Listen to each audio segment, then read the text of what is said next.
ನಮಸ್ಕಾರ ರೈತ ಬಂದವರಿಗೆ. ನನ್ನ ಹೆಸರು ಫಯಾಜ್ ಅಂತ, ನ್ಯಾಟ್ಕೋ ಫಾರ್ಮಾ ಟ್ರೆಡರಿ ಮ್ಯಾನೇಜರ್ ಹುಬ್ಳಿ.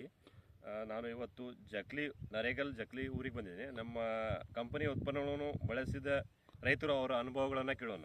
ನಮಸ್ಕಾರ. ನಾವು 11 ಎಕರೆ ಜಮೀನು ಐತ್ರಿ. ಇದು ಅಷ್ಟ್ರಾಲ್ ಎಣ್ಣೆ ಸಿಂಪಡಣೆ ಮಾಡೀವಿ.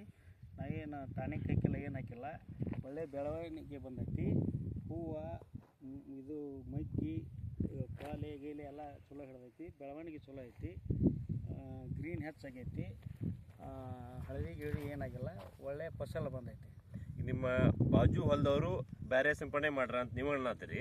ಅವ್ರಿಗೂ ನಿಮಗೂ ವ್ಯತ್ಯಾಸ ಇದೆ ಇಲ್ಲೋ? ವ್ಯತ್ಯಾಸ ಇದೆ ರೀ. ಇದು ಗ್ರೀನ್ ಹೆಚ್ಚಾಗೈತಿ ರೀ. ಅದು ಸ್ವಲ್ಪ ಇನ್ನೂ ಹಳದಿ ಐತಿ. ಅದು ಹಳದಿ ಆಗೈತಿ. ಇದು ಗ್ರೀನ್ ಹೆಚ್ಚೈತಿ. ನೀವು ರೈತ ಬಂದವರಿಗೆ ಏನು ಇದ್ರ ಬಗ್ಗೆ ಹೇಳಕ್ಕೆ ಇಷ್ಟಪಡ್ತೀರಿ? ಇದು ಹೊಡೀರಿ, ಒಳ್ಳೆ ಇದು ಬೆಳೆ ಗಿಳಿ ಎಲ್ಲ ಚಲೋ ಬರ್ತೈತಿ. ಇದನ್ನ ಹೊಡಿ ಅಂತ ನಾವು ಹೇಳ್ತೀವಿ ರೀ. ಟೋಟಲ್ ಎಷ್ಟು ಎಕರೆಗೆ ಯೂಸ್ ಮಾಡ್ರಿ ಇದನ್ನ? ನಾ ಈಗ ಕುಸುಬಿಗೆ 7 ಎಕರೆ ಮಾಡೀನಿ ರೀ. ಕಡ್ಲಿಗೆ 11 ಎಕರೆ ಮಾಡೀನಿ ರೀ. ಓಕೆ ಸರ್, ನಮಸ್ಕಾರ. ನಮಸ್ಕಾರ.